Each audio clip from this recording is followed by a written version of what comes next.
Recommendations are not included in the report. With various opinions emerging in relation to the recently launched BBI report, persons with disabilities have come out strongly to say that they will only support the BBI initiative if it clearly addresses their spaces in various leadership seats that amounts to 5%.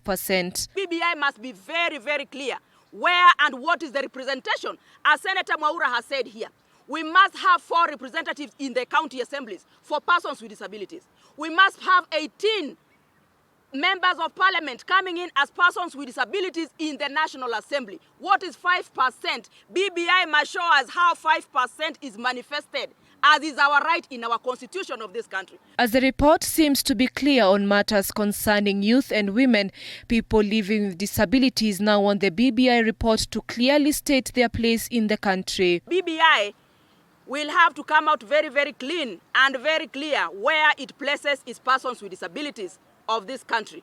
Of course, we are over 5 million Kenyans, and BBI cannot just purport to be clear on youth and to be clear on women without being clear on persons with disabilities of Kenya. The group has vowed to mobilize the 5 million Kenyans living with disabilities to oppose the BBI report if it does not include their needs. If it is not considered, we shall mobilize our 5 million persons with disabilities and their families and allies to reject the BBI report. Yes. Because there is no way we can work without ourselves. Nothing about us. Nothing about us. Without us. Elsewhere, the national Muslim leaders say they are in support of all constitutional reforms that seek to ensure Kenya is devoid of ethnic and divisive politics.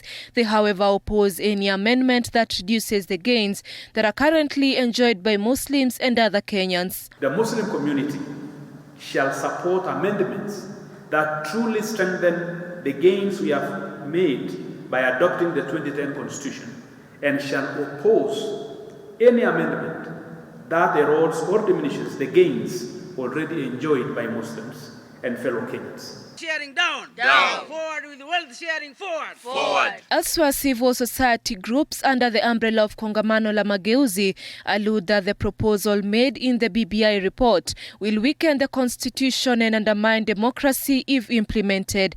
They have urged Kenyans in their masses to stand in defense of the 2010 constitution. KLM, therefore, calls on Kenyans to treat the BBI project with the contempt it deserves and reject the fuss.